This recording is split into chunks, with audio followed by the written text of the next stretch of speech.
Question number 13. Let the parabola y is equal to x square plus px minus 3 meet the coordinate axis at the points p, q and r. അപ്പോൾ നോക്കി നമുക്കൊരു parabola തന്നിരിക്കുന്നു. ഈ parabola X ആക്സിസിനെയും Y ആക്സിസിനെയും cut ചെയ്യുന്ന പോയിന്റുകളാണ് പിയും ക്യൂവും ആറും. If the circle C with center at -1, -1 passes through these 3 points p, q and r. അങ്ങനെയാണെങ്കിൽ നമുക്ക് കണ്ടുപിടിക്കേണ്ടത് area of triangle P Q R.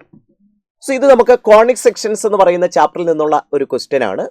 അപ്പോൾ എന്തായാലും ക്വസ്റ്റ്യൻ നമുക്ക് നോക്കാം. ആദ്യം തന്നെ എന്താ പറഞ്ഞിരിക്കുന്നത്, y is equal to x square plus px minus 3 എന്ന് പറയുന്ന പാരബോള എക്സ് ആക്സിസിനെയും വൈ ആക്സിസിനെയും കട്ട് ചെയ്യുന്ന പോയിന്റുകളാണ് പിയും ക്യൂവും ആറും.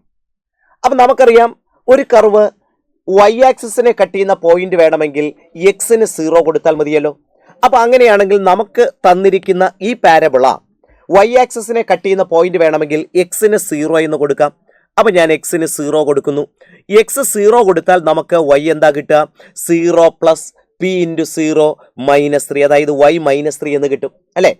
അപ്പം അങ്ങനെയാണെങ്കിൽ എക്സ് 0 വൈ മൈനസ് 3. അപ്പം നമ്മുടെ പാരബോള വൈ ആക്സിസിനെ കട്ട് ചെയ്യുന്ന പോയിന്റ് ഒരൊറ്റ പോയിന്റ് മാത്രമേ ഉള്ളൂ. അതേതാണ്, ഓഡേറ്റ് പെയർ 0, -3 അല്ലേ. അപ്പോൾ ഇത് പി ക്യു ആറിലെ ഏതെങ്കിലും ഒരു പോയിന്റ് ആയിരിക്കും. ഇതിനെ പി എന്ന് വിളിച്ചേക്കാം. ഇനി നമുക്ക് എന്ത് വേണം, നമ്മുടെ പാരബോള എക്സ് ആക്സിസിനെ കട്ട് ചെയ്യുന്ന പോയിന്റുകൾ വേണം. ഒരു കർവ് എക്സ് ആക്സിസിനെ കട്ട് ചെയ്യുന്ന പോയിന്റ് വേണമെങ്കിൽ വൈക്ക് 0 കൊടുത്താൽ മതി.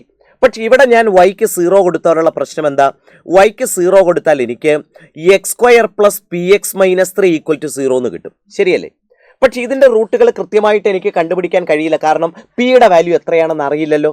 അപ്പൊ അതുകൊണ്ട് ഞാനൊരു കാര്യം ചെയ്യുന്നു, നമ്മുടെ പാരബോള എക്സ് ആക്സിസിനെ കട്ട് ചെയ്യുന്ന പോയിന്റ്, ആ പോയിന്റ് ഒരു a,0 ആണെന്ന് വിചാരിക്കുന്നു. ഓക്കെ, അപ്പോൾ എന്തായാലും നമ്മൾ വൈക്ക് 0 കൊടുത്താൽ നമുക്ക് എന്താ കിട്ടുക, ഒരു ക്വാഡ്രാറ്റിക് ആണ് കിട്ടുക. അപ്പോൾ ആ ക്വാഡ്രാറ്റിക് സോൾവ് ചെയ്യുമ്പോൾ 2 വാല്യൂസ് എക്സിന് ഉണ്ടാകാം. അപ്പോൾ അതുകൊണ്ട് 2 പോയിന്റുകളിൽ എക്സ് ആക്സിസിനെ ഇന്റർസെക്ട് ചെയ്യുമെന്നാണ് മനസ്സിലാക്കാനുള്ളത്. അപ്പോൾ ഞാൻ എന്തായാലും അതിലൊരു പോയിന്റിനെ റെപ്രസെന്റ് ചെയ്ത് ഓഡേറ്റ് പെയർ a,0 എന്ന് എടുത്തു. ഓക്കെ, ഇനി നമ്മുടെ അടുത്ത് പറഞ്ഞിരിക്കുന്നു ഈ 3 പോയിന്റുകളും ഏതൊക്കെയാണ്, പിയും ക്യൂവും ആറും ഒരു സർക്കിളിലെ പോയിന്റ് ആണ് അല്ലെ. ഏത് സർക്കിളാണ്, സെന്റർ -1, -1 ആയിട്ട് വരുന്ന സർക്കിളിലെ പോയിന്റ് അല്ലേ. അപ്പൊ അങ്ങനെയാണെങ്കിൽ പിയും അതുപോലെ തന്നെ ക്യൂവും ആറും ഒക്കെ ഈ സർക്കിളിൽ വരും, ശരിയല്ലേ. ഇതിൽ പി എന്ന് പറയുന്ന പോയിന്റിന്റെ കോർഡിനേറ്റ്സ് 0, -3 കയ്യിലുണ്ട്. ക്യൂവും ആറും ഈ 2 പോയിന്റുകളെ റെപ്രസെന്റ് ചെയ്തിട്ടാണ് ഓഡേറ്റ് പെയർ a,0 എന്ന് എടുത്തിരിക്കുന്നത്. കാരണം ക്യൂവും ആറും ഒക്കെ എക്സ് ആക്സിസിലെ പോയിന്റുകളാണെന്ന് നമുക്ക് മനസ്സിലായിട്ടുണ്ട് അല്ലെ. അപ്പൊ സപ്പോസ് ഈ ക്യൂ ആണ് a,0 എന്നിരിക്കട്ടെ. അങ്ങനെയാണെങ്കിലേ ദാ ഈ സെന്ററും പിയുമായിട്ടുള്ള ഡിസ്റ്റൻസ് എടുത്താലും സെന്ററും ക്യൂവുമായിട്ടുള്ള ഡിസ്റ്റൻസ് എടുത്താലും നമുക്ക് റേഡിയസ് ഓഫ് ദ സർക്കിൾ തന്നെയല്ലേ കിട്ടുന്നത്. അങ്ങനെയാണെങ്കിൽ ഇവിടെ നിന്ന് എനിക്ക് സി ക്യൂ എന്നുള്ളതിനെ is equal to C P എന്നെഴുതാമല്ലോ. അതായത് C Q square is equal to C P square. അപ്പൊ ഡിസ്റ്റൻസ് ഫോർമുല യൂസ് ചെയ്തുകൊണ്ട് എന്താ സി ക്യൂ സ്ക്വയർ കിട്ടുക, സിയുടെയും ക്യൂവിൻ്റെയും കോർഡിനേറ്റ്സ് അവിടെ ഉണ്ടല്ലോ. സി ക്യൂ സ്ക്വയർ കിട്ടാൻ a-1 the whole square plus 0 -1 the whole square, ശരിയല്ലേ. ഇനി അതേപോലെ തന്നെ സി പി എടുത്താലോ, സി പി എടുത്താൽ 0 -1 ദ ഹോൾ സ്ക്വയർ അല്ലേ, പ്ലസ് -3 -1 -3 + 1 -2ന്റെ സ്ക്വയർ. അപ്പൊ ഇതല്ലേ കിട്ടുക, നോക്കി ശരി.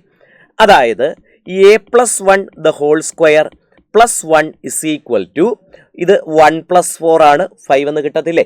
അപ്പൊ ഇവിടെ നിന്ന് നിങ്ങൾക്ക് a+1 ദ ഹോൾ സ്ക്വയറിനെ 4 എന്ന് എഴുതാം. അതായത് a+1 is equal to +or-2 അല്ലേ വരിക.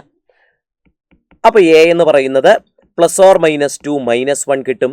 അതായത് എയുടെ വാല്യൂ പ്ലസ് ആണ് എടുക്കുന്നതെങ്കിൽ 2 - 1 കിട്ടും. ഇനി അതല്ല മൈനസ് ആണ് എടുക്കുന്നതെങ്കിൽ -2 -1 -3 കിട്ടും, കണ്ടോ.